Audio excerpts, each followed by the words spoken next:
In this video, I'm going to show you how I shot a recent car photo shoot and TV commercial. And I'll give you some lighting tips, as well as show you how I had my car lighting rig made for my studio. Thanks to Squarespace for sponsoring this video. Use coupon code CARL to get a 10% discount. I've shot plenty of bikes before, but cars are a bit bigger, and whilst my studio has the space, I'd been wanting to fit a proper floating panel for car photography for a couple of years now. There was a lot to consider. Should I go with a purpose-made system such as Bacht, or should I try and fashion my own setup? I decided for what I needed I could work with Adrian, my local metalworker, and between us we could come up with what I needed. I knew I wanted to use reflected light off of a white panel, rather than lighting through a scrim, as it's easier to control that much lighting from ground level. To do this was going to require a rigid frame that allowed me to attach highly reflective plastic white panels. Adrian and I worked out how we could create the frame from aluminium box section and have connection points that would allow us to include adjustable straps to vary the angle of the lighting panel as necessary. This is important for controlling the reflections on the surface of a car.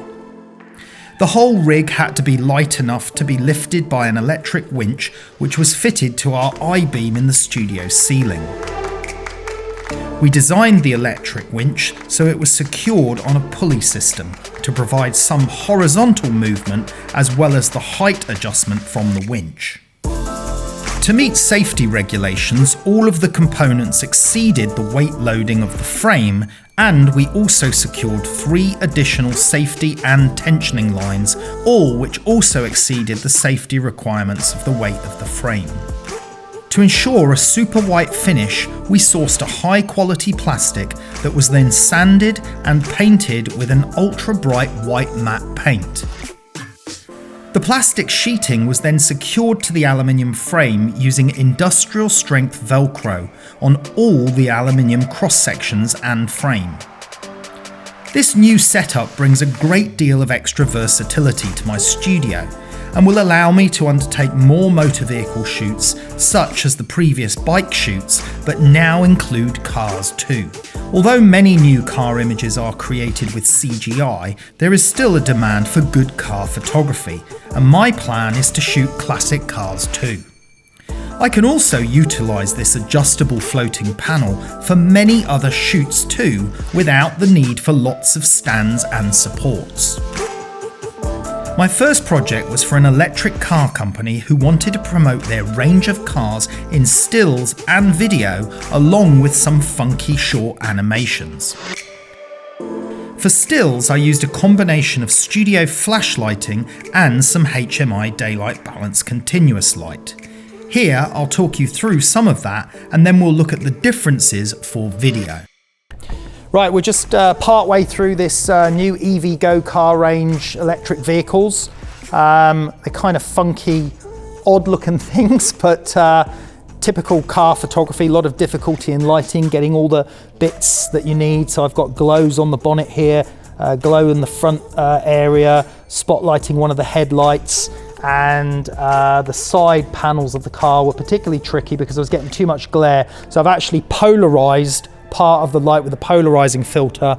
That's allowed me to polarize the glass on the side as well, so I can see through the car, and then change the polarization so I can vary the amount of reflection off the side of the car.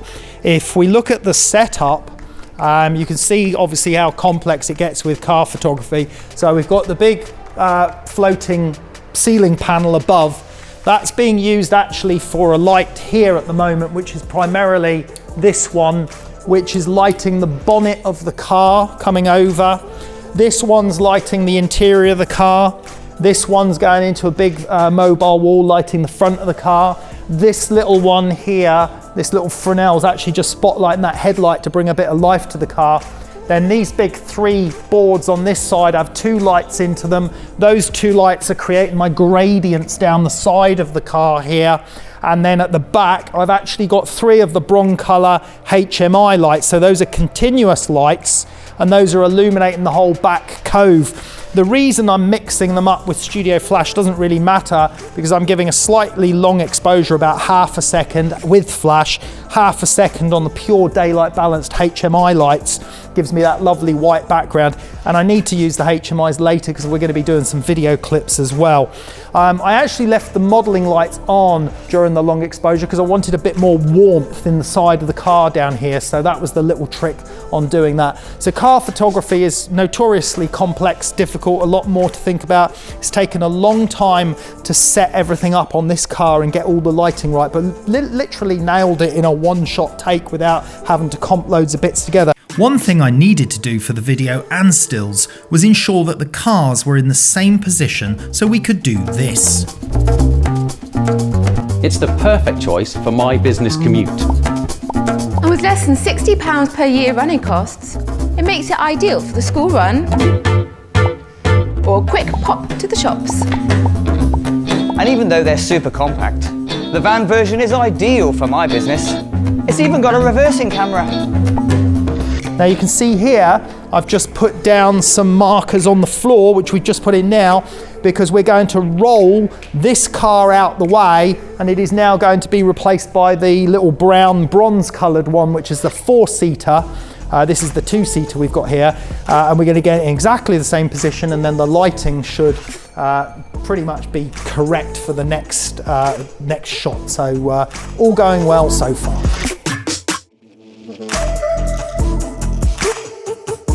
Right, so we've just wheeled the second car in using the markers, got the position, just getting our reflector panels back in using our marks on the ground, and then we'll get our lighting back in, and then obviously we've just got to paint over the tyre marks. We tried to minimise the tyre marks. We're going to paint over those with a fresh coat of matte white emulsion, and then we should be pretty good for the lighting on this one, bar a slight exposure change because of the colour of the car. The car's a tiny bit longer than the previous one, and it might be a tiny bit wider, so there's a few little things we'll have to deal with, but hopefully we'll be pretty much in the ballpark for this one. After we nailed all of the still shots, it gave me a good idea of how I was going to light the shots for the video elements, which would also involve actors and dialogue. For the video shoot, I could no longer use my studio flash lighting, so I decided to use our HMI lights and a few of the new Broncolor F160 LED lights. This would provide me with a clean daylight balance light for video. Right, so we are now on the last stage of the video. We've got the white van in, and I thought I'd just talk you through how we've lit this for video because it's a little bit different. So what I've got here, if you come and have a look, is a mixture of HMI lighting. So I've got the Broncolor HMI lights, but I'm also using the new Broncolor LED F160s because these can be perfectly daylight balanced as well to match the HMIs. They're actually variable in color temperature, so we can go from warm tungsten to the colder daylight, neutral color temperature for daylight. So we've got them set at daylight. I've got one down there bouncing into light the front panel. I've got one up here into the overhead rig, which is bouncing off of the bonnet of the car. At the back, to floodlight my whole cove area to get a nice clean white area around, I've got 3 HMI 400s at the back there. And then I've got another LED F160 up here bolted onto the rig that's shining in there. That's putting a nice bit of light down the side.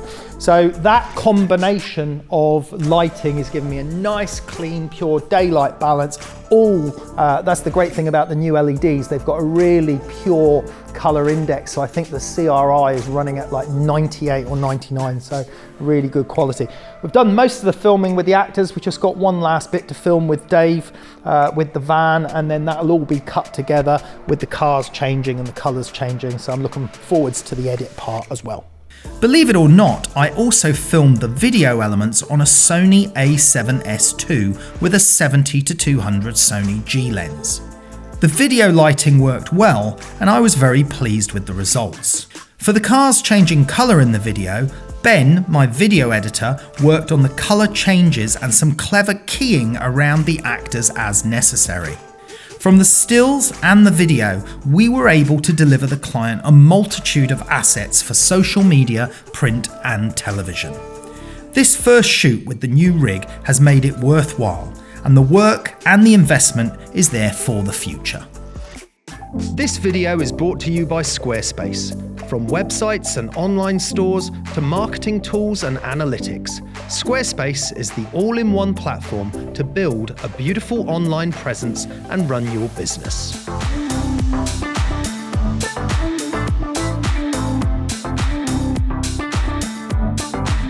Head to squarespace.com for a free trial. And when you're ready to launch, go to squarespace.com/Carl to save 10% off your first purchase of a website or domain.